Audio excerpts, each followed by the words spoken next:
Para entender un poco de este tema, tenemos dos invitados de lujo acá. El primero de ellos es Osvaldo. Osvaldo es director de Confiar y miembro saliente de la Junta Directiva de Empresas Públicas. Osvaldo, ¿cómo estás? Muy bien.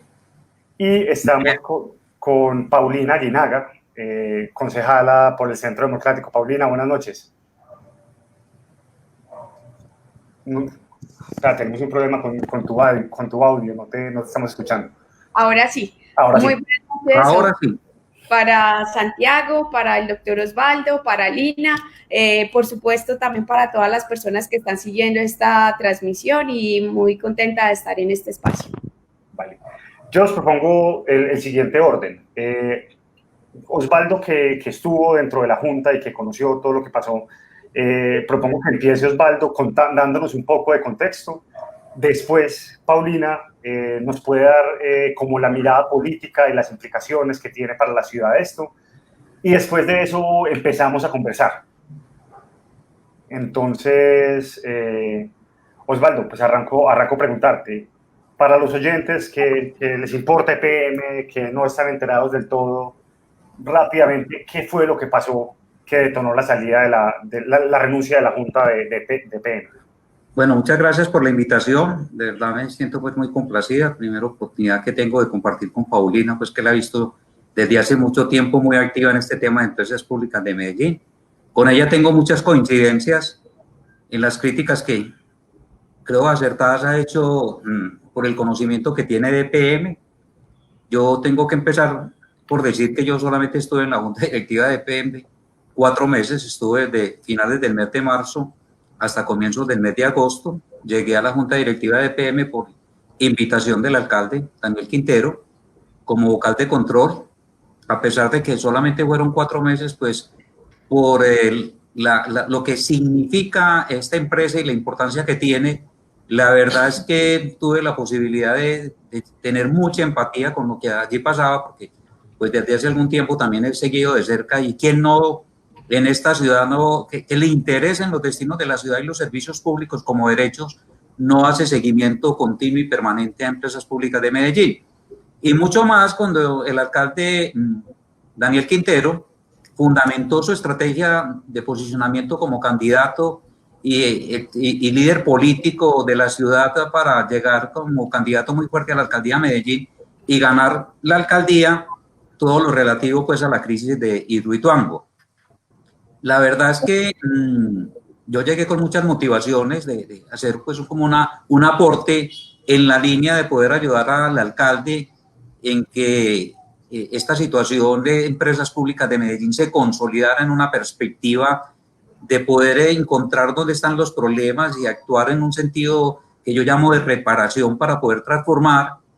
Y la verdad es que no fue fácil, porque nos encontramos con un escenario bastante complicado, bastante difícil, como es el tema propio de Hidroituango, como es el asunto relativo también pues a la inmensa responsabilidad que significa por parte de empresas públicas de Medellín entrar a operar una gran parte de Electricaribe. Me refiero pues a lo que hoy se denomina Caribe Mar, y adicionalmente pues a una serie de situaciones relativas a problemas de inestabilidad económica de empresas públicas de Medellín, derivado de una situación que bien particular pareciera pues que nos cogió de improviso, y fue el aumento del dólar, y muchas pues, de nuestras obligaciones como empresa estaban contratadas en moneda extranjera, situación que generó un impacto muy grande, supremamente grande sobre los estados financieros, hasta el punto de que en el primer trimestre del año casi que empresas públicas de Medellín tenían un estado en materia de utilidad deficitario. Es de anotar que esta es una situación que cuestiona mucho, pues, y así fue planteado en la Junta, un reclamo muy grande de parte nuestra a la vicepresidencia financiera de por qué no se habían tomado coberturas pues, para estas operaciones en moneda extranjera, a lo cual se nos comentó de que no había sido posible pues, tener una relación mucho más clara y de celeridad por parte del Ministerio de Hacienda, y que finalmente esas operaciones habían quedado descubiertas.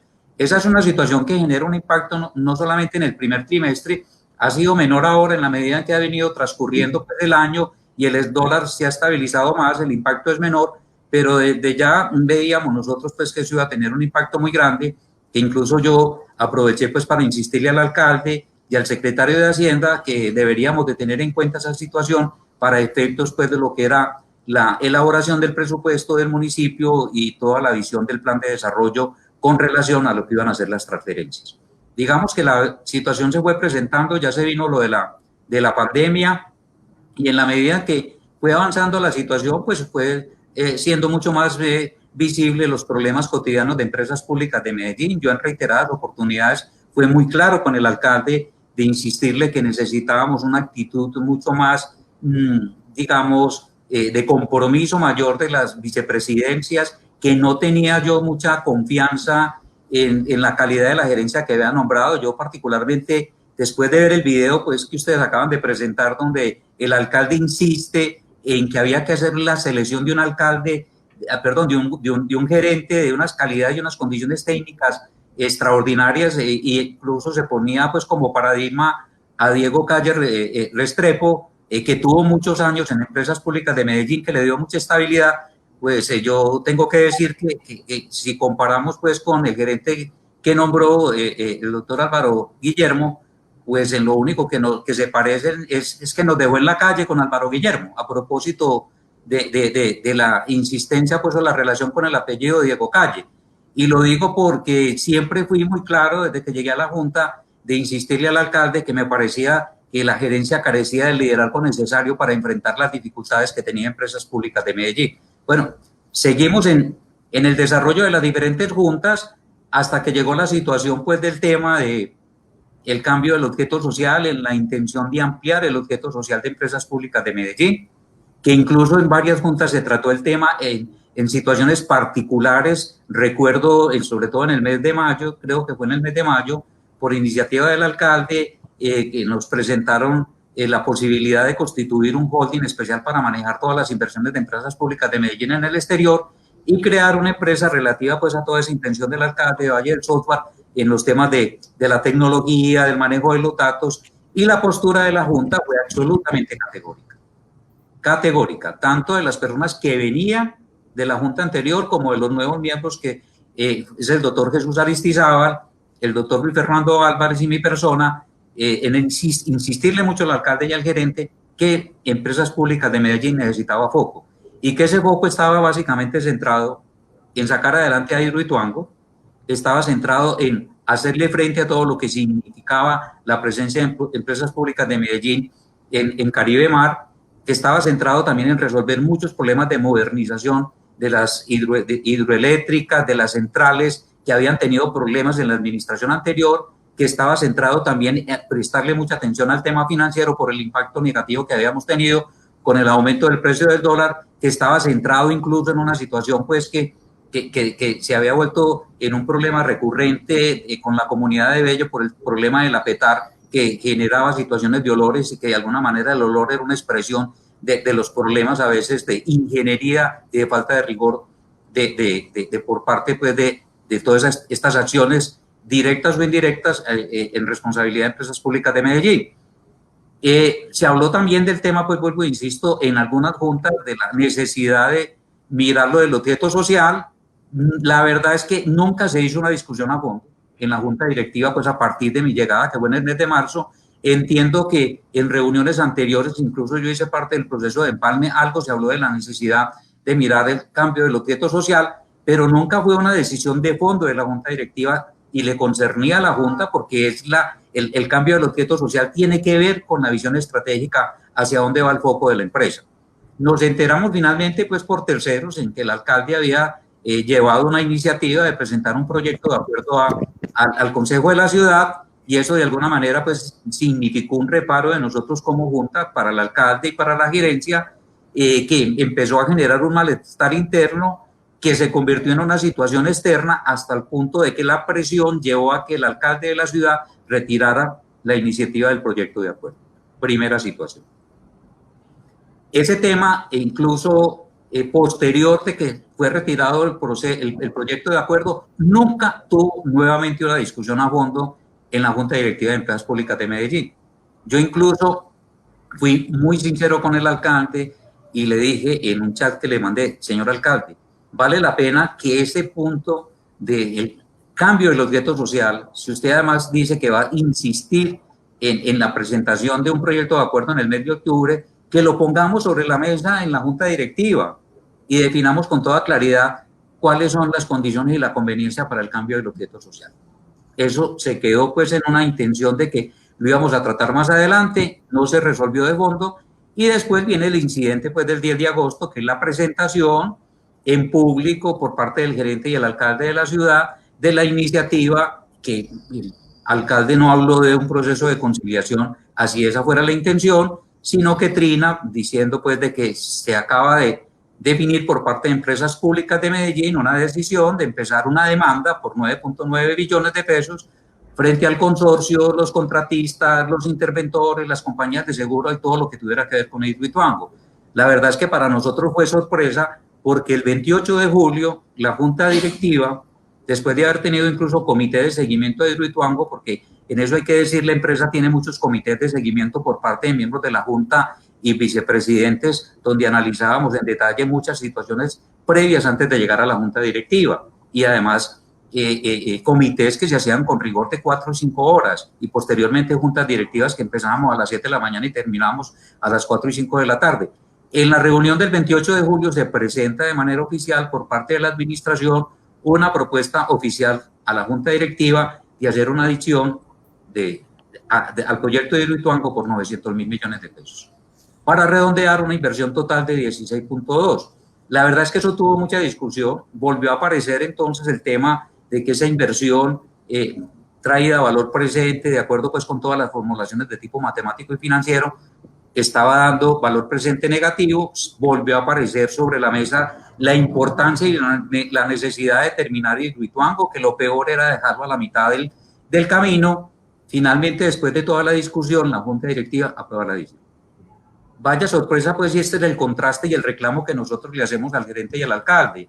¿Cómo ustedes 12 días antes de salir a decir que van a iniciar un proceso de demanda y que después corrigieron de conciliación, donde además dicen que la junta directiva conoce esa situación, ustedes en su momento, el 28 de julio, no nos llevan a colación la iniciativa de que tenían pues todas las consideraciones para iniciar ese proceso?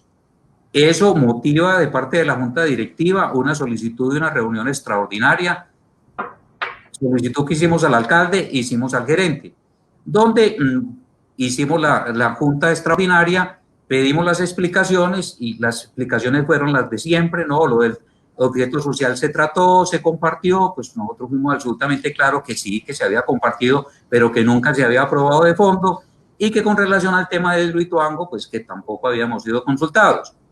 Obviamente, entonces ya viene pues todo lo que es el manejo frente a los medios de opinión, frente a los ciudadanos, de decir que es que el alcalde no comparte con la junta directiva el tema de Hidroituango porque tenía el temor de que la junta directiva no aprobara el tema de Hidroituango.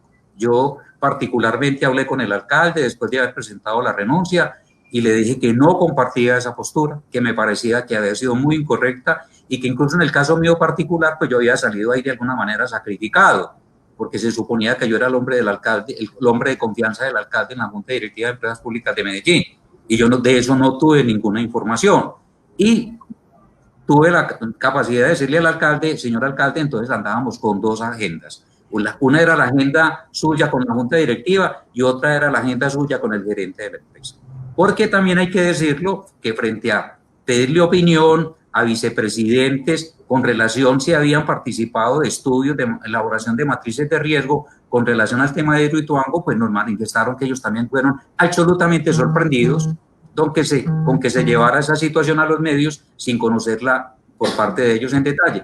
Esto es lo que origina, pues, entonces, finalmente, que la Junta diga, no, aquí no hay entendimiento, aquí está roto todos los canales de comunicación. El alcalde definitivamente está trabajando con el gerente, tienen su propia agenda. Nosotros finalmente aquí no vamos a asumir responsabilidades desde el punto de vista personal con situaciones donde nosotros no estamos interviniendo. Nuestro propósito es coadyuvar a la empresa. Si a nosotros se nos hubiera puesto sobre la mesa el tema de las demandas de Hidroituango y además pues con el tema perentorio del tiempo, muy seguramente ahí hubieran quedado claras las posiciones de quienes estaban en contra, quienes estaban a favor. Yo pienso que en últimas todos los miembros de junta directiva frente a ese tema no iban a poner obstáculo, pues ya ha salido también a la palestra posturas de abogados que dicen que el tiempo no era el que se nos indicó, que el tiempo puede ser incluso 2 años después de que se terminen los contratos. Bueno, y lo otro es todo lo que ya ustedes conocen a propósito de la comunicación que hizo ayer el alcalde mediante un trino, que quería recomponer la cosa, que si era necesario consultar nuevamente el tema con la junta directiva, lo iba a hacer, y que en esa situación particular, pues yo no tuve otra situación que expresarle, señor alcalde, pues si usted tenía o ahora considera que eso era una situación necesaria, ¿por qué no lo hizo el 28 de julio? Vea, en la situación que de un desgaste grandísimo, con unos daños muy grandes, sobre todo lo que es pues, hoy la situación de empresas públicas de Medellín, no solamente en el contexto nacional, sino en el contexto internacional. Quiero cerrar con esto.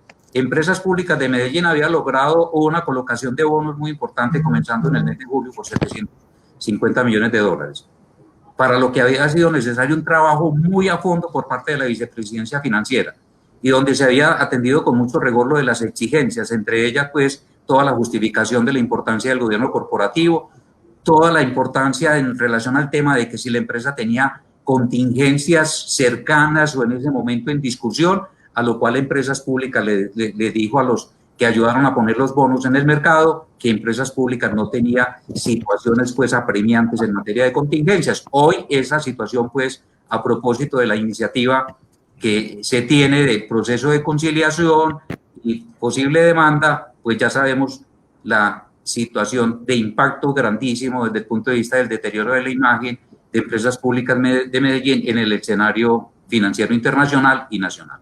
Vale, Osvaldo, muchísimas gracias. Yo quiero recalcar uno de los puntos, y es que hay mucho ruido cuando se dice que es que la Junta salió porque estaba en desacuerdo con las decisiones de Hidroituango, y es importante, digamos, resaltar esa posición que expresa Osvaldo y que han expresado otros miembros de Junta, donde no, efectivamente no es que estuviéramos en contra de lo que pasó con Hidroituango o incluso algunos miembros de Junta con el tema del objeto social, sino que ya fue un tema de gobernanza quebrada. Paulina, yo te quiero preguntar, ustedes desde el Consejo, pues tú has sido una concejala muy reconocida por el tema de control político y por el juicio en tus análisis. Desde el Consejo, ¿cuál es la lectura que ustedes también como representantes de la sociedad de Medellín hacen de toda esta situación? Bueno, yo creo que yo no podría hablar a nombre del Consejo, pues porque obviamente el Consejo es una corporación diversa donde están representados diferentes partidos y por ende diferentes posturas, pero puedo hablar por lo que yo he venido haciendo desde el periodo anterior y desde este periodo. Y yo considero que la crisis de EPM no es una crisis coyuntural, esto es una crisis estructural porque hay muchas cosas que vienen funcionando mal desde hace mucho tiempo al interior de la empresa y no se han tomado los correctivos necesarios para enderezar el rumbo de la empresa. Miremos que no es solamente el caso de Hidroituango, como lo mencionaba el doctor Osvaldo, es también el tema de la planta de tratamiento de aguas residuales en Bello, es también las inversiones en el exterior y dentro de esas hay varias que lo único que nos han representado son pérdidas y se han venido tomando una serie de decisiones que uno de verdad no entiende y le parecen supremamente ilógicas. Por ejemplo, que se aprueben inversiones por junta directiva, no me refiero al doctor Osvaldo ni a esta junta que acaba de renunciar, pero sí a la junta que había en periodos anteriores, donde se aprobaban inversiones en el exterior, capitalizando con recursos públicos empresas familiares, cuando el valor presente neto y todas las proyecciones financieras desde un principio daban un valor negativo, o sea, que destruían valor. Yo no entiendo dónde está la lógica de ese tipo de decisiones, y no lo digo solo yo, lo dice también la Contraloría General de Medellín, que solamente en 2 de estas inversiones ha determinado presuntos hallazgos fiscales que superan el $1 billón. Entonces, volviendo a la situación coyuntural que tenemos ahorita, yo creo que indiscutiblemente en Hidroituango ha habido irregularidades. Si eso no fuera así, el proyecto no estaría hoy en la situación que está. Creo también que ocultar esto pues sería querer tapar el sol con un dedo y que esto no puede ser así. Creo también que ha habido incumplimiento por parte de varios de los contratistas del proyecto, ante los cuales EPM no ha hecho nada. Y les pongo un ejemplo, ni siquiera voy a hablar de las grandes empresas, voy a hablar, por ejemplo, del contratista de la carretera. que se encargaba de hacer la vía Puerto Valdivia-Presa. Esa carretera tiene adiciones de más del 50%. La ANLA le suspendió la licencia EPM durante 6 meses porque el contratista estaba haciendo un mal uso de la disposición final de los residuos y estaba contaminando unas fuentes hídricas. La ANLA multó EPM y esta es la hora que EPM todavía no ha emprendido ninguna acción jurídica frente a este contratista. Entonces, claro que en Hidroituango ha habido irregularidades, claro que ha habido incumplimientos por parte de diferentes empresas, que esto también EPM debía tomar las acciones jurídicas para reclamarle a estas empresas, pero también tenía que evaluar los riesgos y la forma de cómo hacerlo. En mi caso particular, yo estoy en desacuerdo con la manera como actuó el alcalde, brincándose los principios del gobierno corporativo, pasando por encima de la Junta. Yo también me opuse en su momento al cambio del objeto social de EPM porque le iban a convertir en una miscelánea sin rumbo, sin tener en cuenta la situación financiera tan difícil que afronta hoy la empresa, que tiene también problemas de liquidez, que ha venido incumpliendo los covenants del crédito desde hace varios años. Creo también que el alcalde se equivoca al querer gobernar por Twitter y que eso termina haciéndole muchísimo más daño a la empresa. Que además de todas las crisis tenemos que aprender y yo creo que de esta crisis también tienen que salir grandes reflexiones y grandes reformas. No podemos seguir teniendo el alcalde de turno que sea el todopoderoso, el que nombre el gerente y que el principal mérito del gerente es ser el amigo del alcalde de turno sin que tenga ningún conocimiento del sector ni de la empresa. Lo vimos con la administración pasada y lo repetimos con esta administración. El gerente anterior era un encuestador, no tenía tampoco ningún tipo de experiencia en el sector ni en la empresa y pues vemos las improvisaciones de esta gerencia que además hay veces le falta transparencia porque tampoco suministra toda la información y lo puedo decir yo como concejal. Entonces creo que acá también esta tiene que ser la oportunidad para que la ciudadanía se pronuncie, para que promovamos unas reformas estructurales a los estatutos de la empresa donde la Junta tenga también que cumplir un perfil determinado que puede ser un modelo, por ejemplo, como el que se utiliza en el Banco de la República,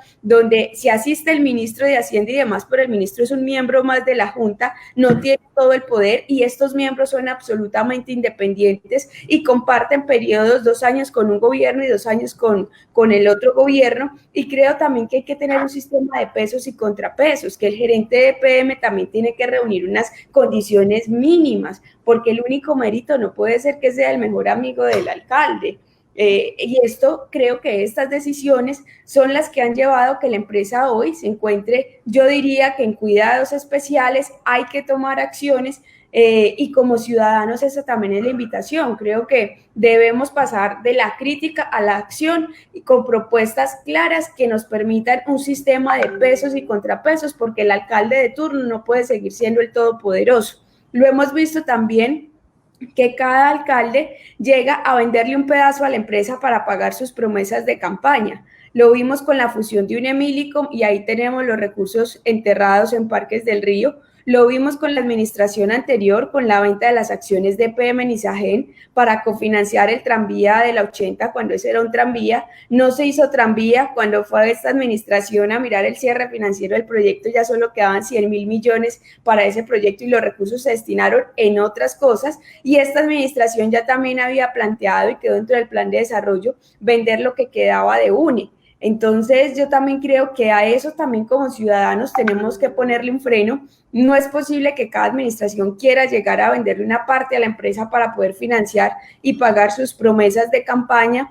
Creo también que algunos miembros de la Junta anterior le deben algunas explicaciones a la ciudad con respecto a los temas que han venido aprobando Hidroituango, con respecto a esas malas inversiones en el exterior. Creo que también quedan dudas frente al actuar de algunos, no de todos, no puedo generalizar, pero sí valdría la pena también que se hiciera un corte de cuentas frente a toda esta serie de decisiones que hoy tienen a la empresa, no en una crisis coyuntural, sino en una crisis estructural. Vale, Paulina, muchísimas gracias. Hablando de esto de la crisis, esto no es una cosa nueva, de hecho es una cosa que se viene identificando desde hace algún tiempo e incluso el mismo alcalde lo había identificado. Tenemos un video corto, Pongámoslo, por favor, para ya después pasar a la conversación que vamos a tener. Si esto es el activo más valioso que nosotros tenemos, pues no dejemos que unos tipos se salgan con la suya, que paguen ellos y no nosotros, y no empresas públicas de Medellín. Pero este no es un llamado al pesimismo, este es un llamado, por el contrario, a que tomemos acción, a que no nos quedemos callados, a que defendamos lo que es nuestro. Un llamado a que se consiga o que se cree una junta técnica que realmente quiera y ame a Medellín y que tenga controles, porque lo que está pasando un poco en empresas públicas es que como que hubo un desgobierno y empezaron a hacer más o menos lo que querían y no lo que más le convenía a empresas públicas. Pues bueno, ahí está el alcalde también compartiendo las mismas preocupaciones que tenemos nosotros en este momento. Yo creo que esta etapa, como estamos en un conversatorio express, hay una serie de preguntas de los asistentes. Les pido por favor que seamos muy ágiles para responderlas. Pero digamos que aquí hay una que Paulina puede respondernos. ¿Cuál es ese escenario financiero a corto y a mediano plazo con EPM? Pues, ¿qué implicaciones va a tener eso en los recursos y cómo crees que puede afectar esto a las organizaciones sociales? Bueno, yo creo que sin lugar a dudas, como también lo planteaba el doctor Osvaldo, en el primer trimestre la empresa sufrió un revés financiero porque fue la primera vez que daba unas pérdidas tan altas, 435.000 millones solamente en un trimestre, que como él bien lo explicó, fue parte de la responsabilidad de la vicepresidencia financiera que venían desde la administración anterior y que el propio alcalde la ratificó, que esa es otra incoherencia que uno no entiende. Si él sacaba los videos en campaña criticando todo esto, entonces ¿por qué no hizo los cambios que debía hacer desde el inicio si era que no confiaba? Es una de las preguntas que uno se hace, pero ahí vimos que no contrataron las coberturas, como bien lo explicó el doctor Osvaldo, y esto llevó que por efectos de la tasa de cambio, pues la empresa perdiera solamente durante el primer trimestre 435.000 millones de pesos. El endeudamiento de la empresa se ha más que duplicado en los últimos años. A partir del año 2015, la empresa empezó a asumir unos riesgos innecesarios, porque era el momento de quiebre donde tenía que invertirle una gran cantidad de recursos a Hidroituango y aún así se fue a invertir a comprar aguas de Antofagasta que costó más de 965 millones de dólares, es decir, estamos hablando de más de 2.5 billones de pesos de la época. Esto ha hecho que la empresa, esto sumado a las otras inversiones, a los sobrecostos de Hidroituango, que la empresa se tenga que venir endeudando de manera acelerada al punto que ya los medellinenses no somos los mayores accionistas de la empresa. Ya el endeudamiento de EPM del grupo como tal ronda el 60%, es decir, son los acreedores los mayores accionistas de la empresa. Desde el año 2015 se vienen cumpliendo indicadores de crédito como los Covenant, el indicador deuda-EBITDA que tiene que estar en un máximo de 3.5 veces y ha habido periodos en los que ha estado incluso por encima de 4 veces. Esto también es un mal mensaje para los acreedores. Esta crisis también hizo que ya las calificadoras reaccionaran, que los tenedores de bonos también manifestaran su preocupación y por supuesto que todo esto va a afectar, uno, la inversión social de la ciudad porque esto va a golpear las transferencias al municipio de Medellín. Además, recordemos que EPM, como lo decía también el doctor Osvaldo y yo coincido con él, tiene dos grandes retos en este momento. Uno, terminar Hidroituango, que según las proyecciones necesitan 5 billones en los próximos 2 años para poder terminar Hidroituango. Y dos, empezar a operar Electricaribe, donde también son otros 5 billones en el corto y en el mediano plazo. Entonces, yo creo que la empresa está en este momento en cuidados especiales. Hay que tomar las decisiones correctas, porque si no, recordemos que todo lo bueno o lo malo que pase con EPM lo padecemos los ciudadanos, vía tarifas de servicios públicos y vía inversión social en la ciudad. Osvaldo, una pregunta en ese mismo sentido. En una en la carta de renuncia de la Junta, decían que ustedes no conocían la matriz de riesgo. En las discusiones que tuvieron internamente, ¿cómo qué riesgos se te ocurren que puede haber tenido esa decisión de lanzar la demanda a Hidroituango para la empresa? ¿Qué es, digamos, lo que te quita el sueño de esa demanda como se lanzó? Definitivamente esa es una decisión muy complicada, independientemente que hay que buscar los responsables, pues también hay que sopesar. Si yo demando, entonces, ¿qué pierdo? Aquí hay un asunto que se ha puesto sobre la mesa una y otra vez, y era que Empresas Públicas de Medellín había logrado con las compañías de seguros unos avances significativos. Incluso el año pasado eso significó que llegaran recursos a EPM por 650.000 millones de pesos, una cifra bastante importante. Se esperaba que incluso en lo que restaba de este año llegara 1 billón de pesos. Es decir, cada que nosotros incluso preguntábamos de manera precisa, oiga, ¿cómo va la negociación con la aseguradora? No, va muy bien. Entonces uno no entiende, bueno, si eso va bien, ¿cómo no se sopesa, pues, qué significaba todo este proceso de las demandas? Que vuelvo y insisto, muy seguramente si se nos pone sobre la mesa y se nos explica, nosotros hubiéramos tomado una decisión en ese sentido. Yo creo que en eso nos quejamos, porque además Empresas Públicas de Medellín tiene a ese nivel personas muy expertas en la valoración de los riesgos de toda índole. Y la verdad es que nosotros nunca conocimos esa matriz, pues, en detalle para tomar esa decisión, teniendo en cuenta una serie de variables. Entiendo que se intentó hacer, pero yo no sé si finalmente la terminaron o no, para presentación, pues, al gerente y al alcalde, y que eso pudo haber servido en el caso de ellos para tomar la decisión. Ahora, aquí también hay que insistir que el alcalde, contrario a lo que nos dijo en el video, asumió el perfil del gerente no en una concesión técnica, sino en una concepción del derecho. Y la empresa se ha ido mucho por esa línea. Creó incluso recientemente una nueva vicepresidencia de asuntos legales. Básicamente el tema legal en Empresas Públicas de Medellín se había definido a partir de la estructura de la Secretaría General, que también les digo, en Empresas Públicas de Medellín hay tantos abogados como ingenieros. Eso es una cosa grandísima, la planta de personal que está contratada para defender a Empresas Públicas de Medellín, porque tiene muchos problemas en temas de contratos, en temas de relaciones con la comunidad, en temas de licencias. Eso es una cosa bastante complicada. Y aparte de nombrar un gerente que su especialización básica es del derecho desde el punto de vista de la formación profesional, ahora desde el punto de su ejercicio laboral más ser lobista, contratan un vicepresidente jurídico, pues, que según lo que nos han dicho, le entregaron toda la responsabilidad de armar el proceso de la demanda.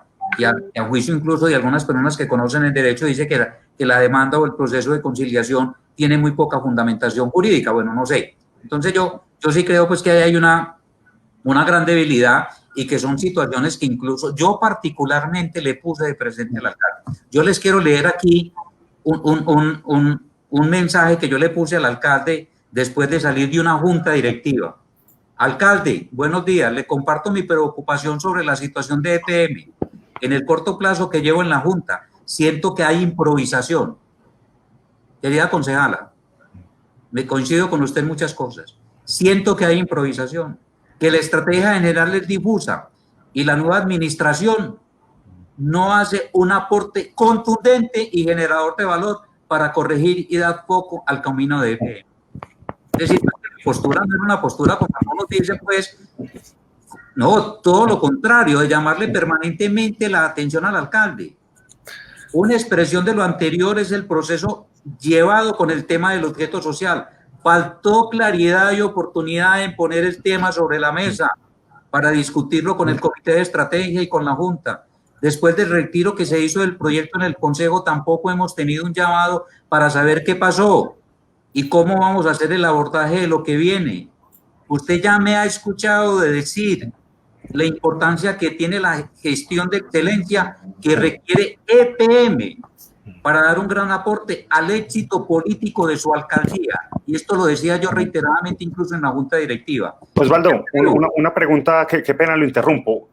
Dado eso que está pasando, ¿cómo lee usted el hecho de que EPM no tenga junta en este momento y que no la haya podido nombrar? ¿Qué puede pasar? Eso es absolutamente grave, porque está en el limbo la gobernabilidad de la empresa.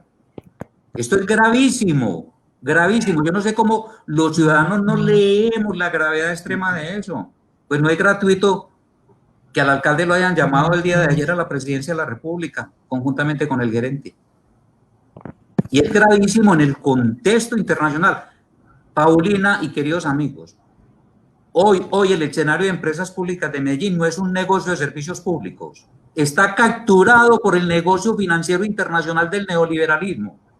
Es que el endeudamiento de EPM no solamente está en las decisiones de la estrategia de la Junta, no, cae en la trampa del mundo financiero internacional. Y lo mismo le puede pasar al municipio de Medellín. Y lo mismo le está pasando a nuestro país. El capital financiero le interesa buscar cómo colocar sus recursos que le sobran en proyectos como estos. Hay que ver, querida concejala, en los presupuestos, un concepto que se llama servicio a la deuda, donde se trasladan grandes esfuerzos de los conglomerados ciudadanos al capital transnacional. Y eso es finalmente lo que ha pasado. Yo quisiera, pues, obviamente es un sueño, que EPM fuera una cooperativa, que nosotros cada mes, cuando nos llegaran los servicios públicos, nos llegara una cotica para el patrimonio de la empresa y tuviéramos mucho más autonomía y verdaderamente fuera la empresa nuestra. Claro, hoy estamos en manos del mundo del capital a nivel internacional, porque incluso el mayor volumen de la deuda no es con la banca nacional, es con la banca internacional, pero eso hace parte no solamente de una lógica de administración de la Junta Directiva de EPM, esa es la lógica de la administración de lo público, que la banca internacional nos ha inducido en función del famoso desarrollo, venga yo le presto para que usted pueda hacer las obras y me paga después, lo que es una captura grandísima del presupuesto de todos estos países nuestros. Entonces, la cosa es mucho más estructural. Y hoy en esta situación estamos en una posición muy difícil, porque quienes nos indujeron al endeudamiento hoy nos dicen, venga, le quito la calificación, se la reduzco, le voy a cobrar intereses más altos. Venga, como los bonos me perdieron valor, lo voy a demandar. Si son bonos basuras, usted me paga y le pongo una demanda. Y aquí finalmente, pues no es que nos vayan a aumentar los servicios públicos, porque también nos han dicho muchas mentiras. Eso no se puede llevar como parte pues, del cálculo de la factura para incrementar los servicios públicos. Eso va a lesionar de manera grave es el patrimonio de empresas públicas de Medellín, que los 25 billones de pesos que hemos construido en estos 65 años, que nos han costado tanto esfuerzo y son los aportes de las personas que han pagado los servicios públicos, finalmente lo perdamos por todos estos errores y equivocaciones de carácter estratégico en el manejo no de ingeniería solamente, querida concejal, sino en el manejo financiero de la empresa. Osvaldo, yo le quiero dar la palabra a Paulina sobre ese tema. Y ya, yo creo que el endeudamiento no es malo per se, siempre y cuando el endeudamiento sea para invertir esos recursos en proyectos que generen la suficiente rentabilidad para costear el costo de ese endeudamiento y que quede alguna utilidad para la empresa. Pero lo que hemos visto es que la empresa se ha endeudado para adquirir inversiones o para hacer inversiones y desarrollar proyectos que por negligencia, por casos fortuitos, por incumplimientos, por lo que haya sido, no han sido rentables. Entonces, eso es lo que viene destruyendo valor dentro de la empresa y por eso es que nos vienen comiendo los intereses de estos créditos tan altos, porque esa plata la hemos invertido en proyectos que no nos están dando la rentabilidad suficiente para pagar ese costo de capital y además generar unas utilidades. Paulina, yo tengo una pregunta, y digamos que es una pregunta que hacen varios de los participantes, y es, la labor del Consejo es hacer control político, y tú has hecho, digamos, un trabajo llamando la atención, y varios concejales también se han pronunciado frente al tema, tienen posturas muy críticas, pero ¿el Consejo tiene algún poder real de hacer control político en este tema o básicamente simplemente es como avisar? ¿Qué mecanismos de control, digamos, existen ahí o se podrían utilizar? Bueno, digamos que como el mecanismo principal de control político que tenemos a la mano son los debates de control político. Sin embargo, estos debates están restringidos a los periodos en los que sesiona el Consejo. El Consejo tiene 3 periodos de sesiones ordinarias cada año, que son en los periodos que podemos desarrollar esos debates. Infortunadamente, esos periodos son constitucionales, no es que se puedan mover a voluntad de la mesa directiva o de los concejales. Volvemos a sesiones ordinarias a partir del 1 de octubre, es decir, en este momento no podríamos hacer un debate de control político, tampoco podríamos instalar una comisión accidental, que sería otro de los mecanismos que tenemos para hacerle seguimiento puntual a alguno de estos temas, y por eso lo que se le ha pedido al presidente Luis Bernardo, y creo que él ha sido una persona ecuánime, imparcial y que ha tratado de darle todas las garantías a cada uno de los concejales, es realizar diferentes foros con participación de PM, con participación de expertos y con participación de la ciudadanía. Esta serie de foros, porque si mi memoria no me falla, son 4. Uno va a ser sobre gobierno corporativo, otro va a ser sobre el tema jurídico, otro va a ser sobre el tema administrativo y financiero y otro sobre lo social. Estos foros empiezan a partir del martes de la próxima semana y ahí también la invitación es a que ustedes estén atentos, a que participen, porque acá nos tenemos que involucrar todos. Yo creo que lo peor que podemos hacer es decir, no, eso no me afecta a mí, eso no me toca a mí, y desentendernos como ciudadanos de estos temas, porque yo insisto, lo bueno o lo malo que pase con EPM, lo pagamos todos, uno vía tarifa de servicios públicos y 2 vía inversión social en la ciudad. Ahorita tú mencionabas la necesidad de hacer una reforma estructural en la gobernanza de EPM. ¿Cómo te la imaginas? Digamos, ¿cuál sería ese camino ideal para salir de la crisis y esa gobernabilidad ideal que EPM debería tener? Bueno, yo creo que en este momento el alcalde de turno no lo va a personalizar en el alcalde Quintero, pero el alcalde de turno es el todopoderoso. Es quien nombra el gerente y es quien ratifica o nombra toda la junta directiva. Y yo creo que eso no es sano tampoco. Además, creo que, como les he dicho, un gerente de PM, pues cuando la empresa está bollante, la empresa se va sola. Lo difícil es tener un gerente para las épocas de crisis que sepa sortear todas estas dificultades. Por eso creo que el gerente de EPM, pues si bien es cierto, no debería ser escogido en su totalidad por una firma cazatalentos, pero que sí sea un externo que evalúe las hojas de vida, que evalúe unos criterios, que haya unas características mínimas que deba cumplir y que se le pase una terna entonces al alcalde con las personas que cumplan ese perfil. Creo además que la junta directiva debe también ser de periodo fijo para que no pasen este tipo de cosas, porque entonces si al alcalde no le gusta o quiere tener una junta de bolsillo, simplemente los estrecha, no los tiene en cuenta y los saca, como pasó en esta oportunidad. Entonces creo también que la junta directiva debe tener un periodo fijo, que además no sean los 4 años del mismo alcalde, sino que coincida un poco como en el esquema de control interno, que son 2 años de una administración, 2 años de la otra, y también reglamentar el número de periodos que puede estar un miembro de junta ahí sentado. Porque a los políticos nos critican mucho porque algunos se quedan 3, 4 periodos en la misma corporación, pero esto también aplica para las empresas. También las empresas necesitan oxigenarse. En el sector privado casi que se renuevan las juntas cada año. Yo no digo que sea cada año, pero sí que haya un límite de 2 o 3 periodos para los miembros de junta. También creo que hay que regularizar el tema de las transferencias. Hace tiempos que EPM se viene endeudando para poderle cumplir al municipio con esas transferencias.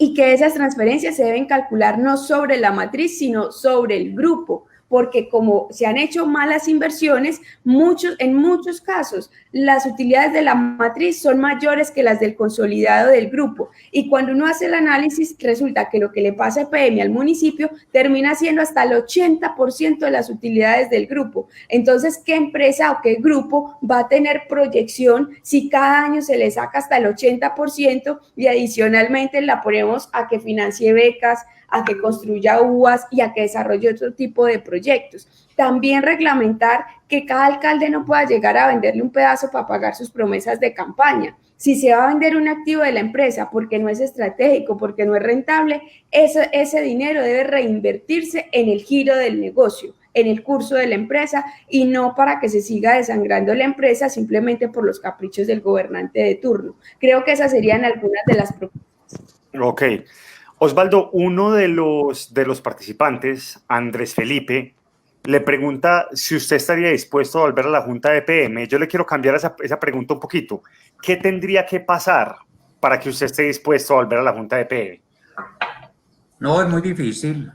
Yo, sinceramente, antes de conversar o de comenzar, estamos haciendo unos comentarios con Lina, contigo, que en una lectura que hacían estos días, o recordando mejor a Nicolás Gómez Dávila, que era una persona muy ilustrada y que hacía una cosita que llamaban escolios, que eran como unas frases pues filosóficas muy profundas. Alguna vez le leí que los problemas reales no tienen solución, sino que tienen historia. Y a mí se me hace que esta situación de EPM y lo que está pasando alrededor del ejercicio de la política en esta ciudad hace muchos años y en este país, a pesar de situaciones particulares que generan momentos de crisis, de reflexión, de cierto movimiento, vuelven a un punto donde todo se estanca y continúa igual. Y la verdad es que yo no creo, por el momento, de que el alcalde Daniel Quintero tenga una intención real y a fondo de querer cambiar las cosas. Y lo otro es que se ha fracturado una cosa muy importante, que se llama la confianza. La confianza es un pegamento muy importante y definitivo en el manejo de las relaciones de una sociedad, incluso de una relación de pareja. Y la confianza está absolutamente agotada. Él nos dijo a nosotros, no, es que yo les perdí a ustedes la confianza como junta directiva porque ustedes no me avalaron y me pusieron discusión y reparos con relación al tema del objeto social. Y yo le dije, alcalde, eso es gravísimo, porque si usted estaba en un escenario ya de desconfianza con la Junta, pues nos debe haber cambiado o poner las cartas sobre la mesa para la discusión. Entonces yo sí creo que sea muy difícil que podamos restablecer la confianza. Nos va a costar bastante tiempo. La confianza está muy resentida. Y no solamente en el caso de EPM, eso es un problema hoy de la herida fundamental de este país, la desconfianza. Y es nacional, es nacional. ¿En quién creemos, por Dios? ¿En quién creemos? Después de que se nos dicen tantas mentiras, o que un político como Vargas Lleras mete la mano y el hocico en Medellín diciendo que el problema es el GEA, cuando él es socio de una familia que controla un departamento. Una familia, ¿me escucharon bien? Que controla un departamento en los negocios privados y en el ejercicio de lo público, y que hoy tienen la presidencia del Congreso. Por Dios bendito. ¿Y cómo hay gente que le da credibilidad a ese tipo de cosas? Y entonces yo les digo sinceramente, no la tenemos fácil. No la tenemos fácil, la tenemos muy complicada, ¿sí? Y además coincide con todo el tema de la pandemia o de la pandemia. Yo a veces pienso que esto es una pandemia. Cerremos los ojos y pensemos un poquito en la efervescencia y movilización que teníamos finalizando el 2019 en Colombia y en toda América Latina. Hoy, ¿cómo estamos? Absolutamente desmovilizados. Vale, Osvaldo, muchísimas gracias. Yo creo que ya tenemos que ir cerrando. Yo quiero recoger dos mensajes principales. Y uno es el tema de la confianza. Yo creo que en este momento el reto más grande que EPM y que el alcalde tiene es recuperar la confianza en el buen gobierno de empresas públicas. Si me preguntan a mí, eso no se hace nombrando una nueva junta y esperando que las cosas pasen. Y por el otro lado, también el tema del involucramiento ciudadano del que hablaba Paulina. Yo creo que esto es un tema fundamental porque precisamente esa confianza se tiene que construir de cara a la ciudadanía, representada en el Consejo, representada en las organizaciones sociales y representada, pues, por supuesto, en los votantes que votan por un alcalde que dice que va a solucionar algunos temas estructurales del gobierno y que, digamos, que agrava el tema en la empresa más importante que tenemos en los antioqueños. Yo les quiero agradecer a ustedes, les quiero agradecer también a Lina por la invitación y ya le doy la palabra para cerrar. Bueno, esto era un lunes de Ciudad Express, pero además con cerveza a bordo. Entonces, la verdad, se terminaron las cervezas, les quedó a la mitad, Osvaldo, muestre. Un pedacito. Juguito de piña, querida. Con agua. Juguito de maracuyá, que es lo que van a empezar a vender en los bares. Juguito de maracuyá. Depende para los bares que nos va a tocar volver la chicha para poder que embriague. Entonces, no, muchas gracias a ustedes, porque además sabemos pues que obviamente estamos en pandemia, no salimos, pero igual los viernes pues uno está en otro plan, y les agradezco infinitamente pues que también nos haya contribuido esto, especialmente pues a Paulina. Yo no la conocía, yo no sabía que por ahí estaba, y bueno, pocas veces tenemos del Centro Democrático en estas sesiones de lunes de ciudad y me alegra mucho que haya aceptado porque mira, el alcalde ni la alcaldía nos quiso aceptar. En otras veces nos aceptan, pero esta vez no. Y bueno, obviamente pues a Osvaldo, que ha sido un cómplice, que siempre pues también está atento a los debates de ciudad, y a Santi que también ya tiene maestría en moderación. Les cuento que mientras ustedes estaban hicimos una encuesta sobre si la gente considera o no que deberían regresar, pues que si la gente cree que la Junta debió renunciar, pues el 58% dijo que sí, pero el otro 42% dijo que no. Entonces, bueno, estás más o menos, Osvaldo, por esto. Y además les cuento un chisme, les voy a contar un chisme. Mientras estábamos en el lunes de ciudad, tuvimos otro reality show, Twitter show, de un nuevo nombramiento de la Junta de PM, porque un reality, como un asunto de expectativa, como de quién gana y quién no.